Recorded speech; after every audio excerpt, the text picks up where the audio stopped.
就先咧就睇翻少少啱啱咧係最新收到嘅片段，揾我哋請我哋同事以佢哋現身說法，講下當時嘅情形，好唔好？呢個應該係幾時到嘅？呢個係4號凌晨嘅呢個其實應該係冇錯啦。喺度啦，軍隊嚟嘅。嗰段片呢，如果我冇記錯，當時就係話喺廣場裏邊呢，有消息話軍隊真係要入嚟鎮壓啦。咁學生呢，係首先將佢哋喺幾日前樹立喺廣場中央嘅係一個民主之神嘅神像呢，用火焚燒起嚟嘅。咁嗰陣時應該就係我哋啲同事喺高處拍落嚟嘅片段嚟嘅。呢段片段就應該係謝志峰喺4號凌晨同我哋講話，佢喺廣場附近一個比較矮嘅一個高點拍嗰啲片段嚟嘅。呢個片段應該就係我哋一大堆人喺呢個天安門廣場西南邊一個小型建築物嘅天棚嗰度睇到嘅情況。呢一隊呢係已經係我哋目睹第二隊，亦都係最多人數一隊嘅士兵呢，由呢個廣場嘅南部衝入去廣場以西人民大會堂嘅南門嗰度嘅情況嚟嘅。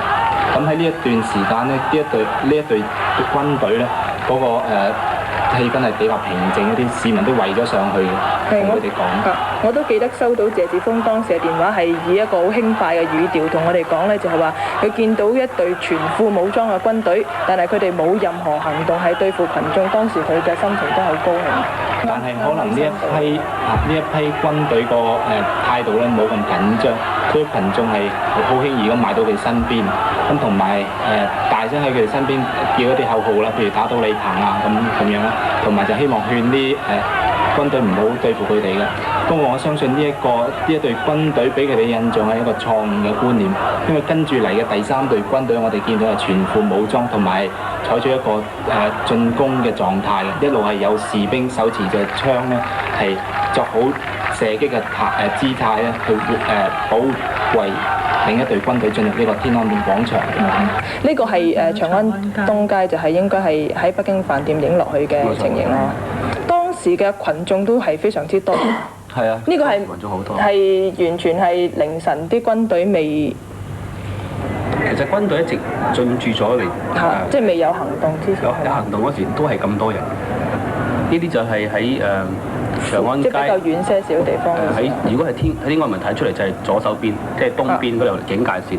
啲群眾咧就嘗試去接近啲軍隊，會比較接近嗰時咧，佢就向啲人群就開槍射擊。每一次射擊咧就係我哋最多聽到幾10發。咁咧僅有一啲或者3、4個或者6、7個有受傷。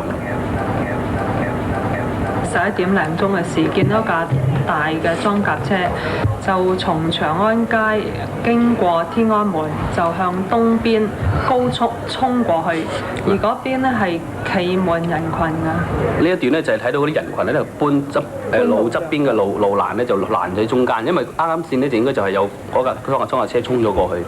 佢走去搬路欄，即係已經衝緊過嚟嘅時候，啲群眾仲喺度搬路欄。係啊！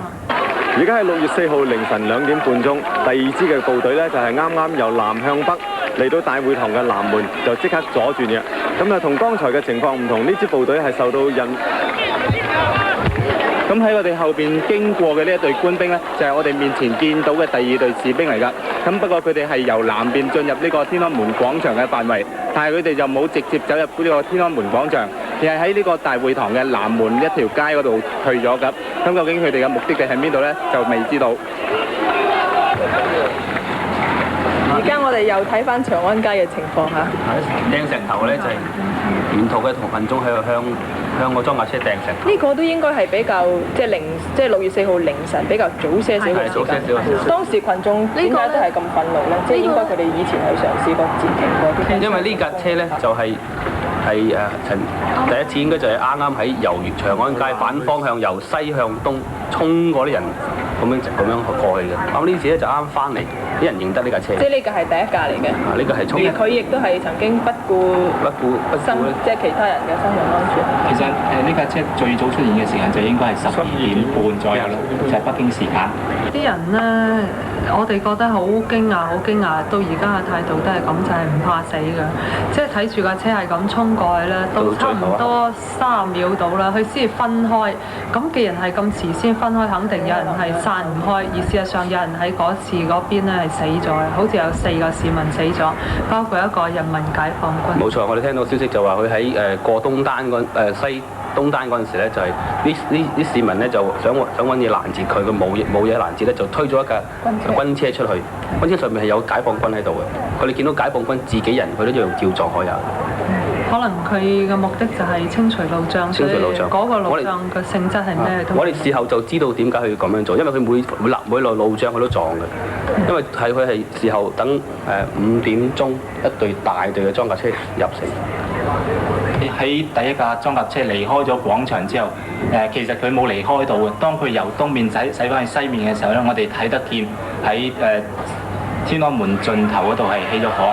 咁後來我哋證實咗呢架裝甲車就係俾啲群眾咧用一啲汽油彈掟中焚燒爛咗。頭先我睇到個裝甲車沿途經過咧，都有唔少閃光燈喺度閃住嘅，係咪記者定係普通老百姓喺度？仲有記者喺下底影相。其實即係嗰陣時都仲未係最危急。我哋未開始發現佢。我哋喺高處睇，其實11、2點已經覺得好危急。不過可能喺平面睇嘅人咧，睇唔到遠咧，就唔知個情況咁危險。除咗話記者喺現場之後，其實好多老百姓都係拎咗相機出街，拎住錄音機出街去錄低當時嘅情況。呢個係廣場裏邊嘅情形啦。呢啲帳篷後嚟係俾坦克車壓位。主要壓位嘅帳篷咧，就係一啲即係頭先睇到一啲小型嘅露營嘅帳篷。即係香港捐去嗰啲。咁另外就有一啲係比較大型啲，係香港捐上去嘅帆布再搭成嘅軍用帳篷。咁我哋知道咧，當軍隊入咗廣場之後咧，咁除咗即係進行第一次驅散啲學生之後咧，咁佢哋係用咗一啲裝甲車駛入廣場，去撞向呢啲帳篷，同埋將佢硬過，係硬2次來回咁嚟。可以睇到而家啲學生咧，其實佢做緊嘅嘢係而家睇翻係好天真。事實上有啲記者行家咧都係咁天真，以為只會有催淚彈，而事實上所發生嘅事係超過每一個人嘅想像。呢個情況咧就係喺大概12點半左右，依家片段睇到嘅，就係話好強烈嘅信號話俾啲學生聽，軍隊係要入嚟啦，1點鐘入嚟啦。咁啲學生開始做好呢個武裝準備啦，拎起棍啊，同埋聚集咗一啲頭盔啦、玻璃樽咁樣，準備去呢個係侯德健呢個冇錯，呢個就係4個知識分子同埋知名人士之一嘅侯德健。知唔知佢而家嘅情形？我哋得到嘅消息就話喺6月4號嘅朝頭早5點，當學生撤離廣場嘅時候呢，佢係第一批俾啲學生勸扯嘅人之一嚟嘅。咁相信佢嘅情況比較安全，但係事後嘅情形我哋就一路都冇辦法揾到啦。包括一啲香港嘅即係新聞界朋友，即係話當時即係2、3點仲唔走，我點解你咁傻？佢話我只係預備催淚彈嘅啫。就除咗呢一段片段之外咧，我哋咧就應該係仲有一段片段咧，就係影到啲軍隊向群眾開槍嘅情況嚟嘅。而家呢啲係啦。呢啲群眾喺度逃散緊。每一次嘅情況就係咁啦，而家可以睇到群眾咧都係以佢哋嘅身體騎住個單車走埋去，試圖接近軍隊。有啲咧就想鬧啲軍隊啦，有啲係基於憤怒，即係故意表現得我一定要埋嚟㗎啦，我就係要埋嚟。咁但係每一次咧，即係每隔一段時間有軍隊開槍咧，佢哋就好似一班螞蟻咁樣向後衝翻去後邊啦。但係佢哋走晒之後咧，我哋就可以喺地下睇到一啲屍體。中咗槍嘅人。好明顯上角就係光幕嘅入左上方係有一途人喺度逃走啦。我諗相信係有人開槍。